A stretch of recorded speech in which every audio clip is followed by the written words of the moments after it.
Hi everybody, welcome to Caray's Politics Now.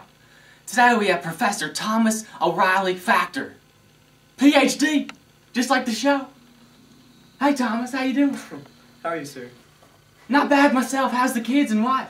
I'm actually not married, Mr. Caray. I have a long-standing girlfriend of 20 years now. 20 years? That's like a decade. I guess. Do you ever go to the movies with her? I do occasionally, yes. Have you seen Passion? Mel Gibson. Actually, I have. Movie. I have seen that. I actually have a lot of criticism towards that movie.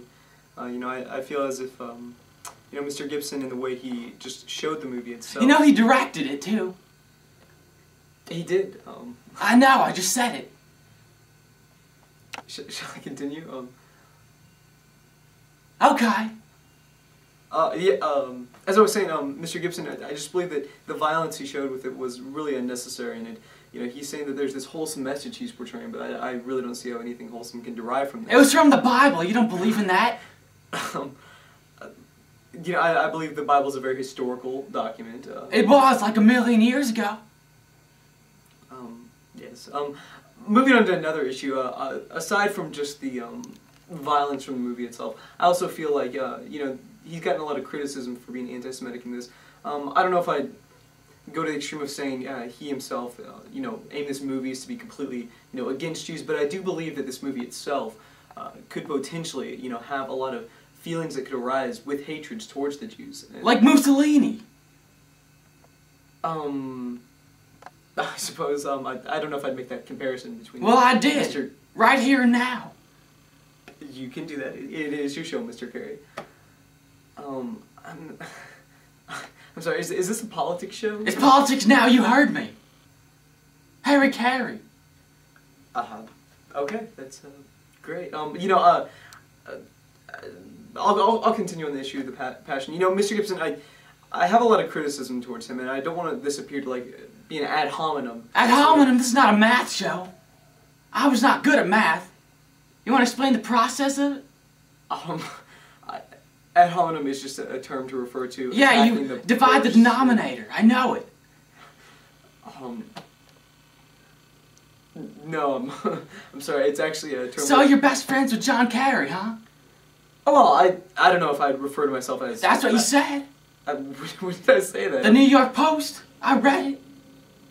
I don't know if I've ever even been quoted in the New York Post. I just produce literary works of this sort. Anyway, Mr. Caray, although we are not good friends, I do feel like, I really would support him as president. I feel like he has great issues. He's the president? No, but he's running for president. And I personally just hope he wins the whole caucus itself. The caucus? Don't cuss on my show, sir. Kids are watching.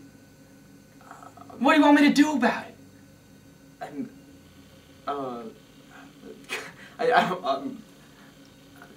I don't believe caucus is a swear word, Mr. Caray. Where'd you grow up? I grew up in New York.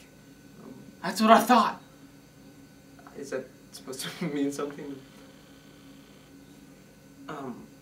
I'm sorry.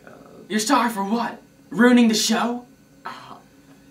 I really feel a lot of animosity towards this, as if you were planning to attack me before you even had to hear my point of view of any type. So you don't like George Bush? What's wrong with him?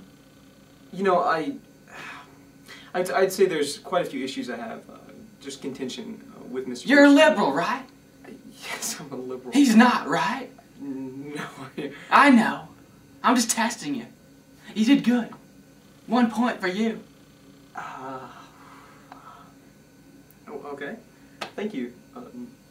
You're welcome. Mr. Bush, What's so funny about him? His hair? No, I'm sorry.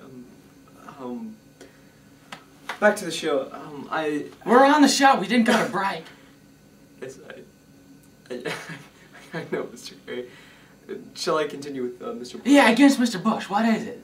No, alright, I feel as if just many of the whole situation that happened in Iraq, for example, I'm very happy that, Saddam Hussein has been taken out of his position of his tyrannical rule, but I feel... Yeah, he was a Tyrannosaurus Rex.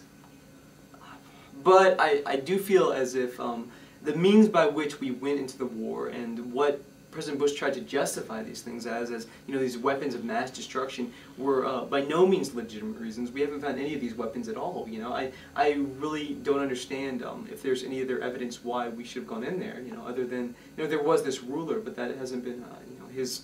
How would you have done it if you're president? I think there could have been more peaceful means, and I don't feel like it's appropriate and necessary to just go. You know, I ran for president once. Of the Bird Calling Society. That was back in my limber years. Your limber years. Did you win, Mr. Gray? No, I didn't. I wouldn't like you to bring it up anymore. Thank you. I'm sorry. So back to the war. Yes. You know what I heard on the news? He just wanted the tacos and burritos. That's all we were fighting for. Your thoughts? I don't believe that tacos and burritos came from our back. Well, that's all the time we have for today. It's been great having you on the show. Lots of laughs and tears. And a few prescriptives. For what? Prescriptives. Me and your wife got a little something for you. Abe Lincoln hat. Thank you. Well, next week on the show we'll have Elton John and his views on the presidency. Good night. Oh, and also my book.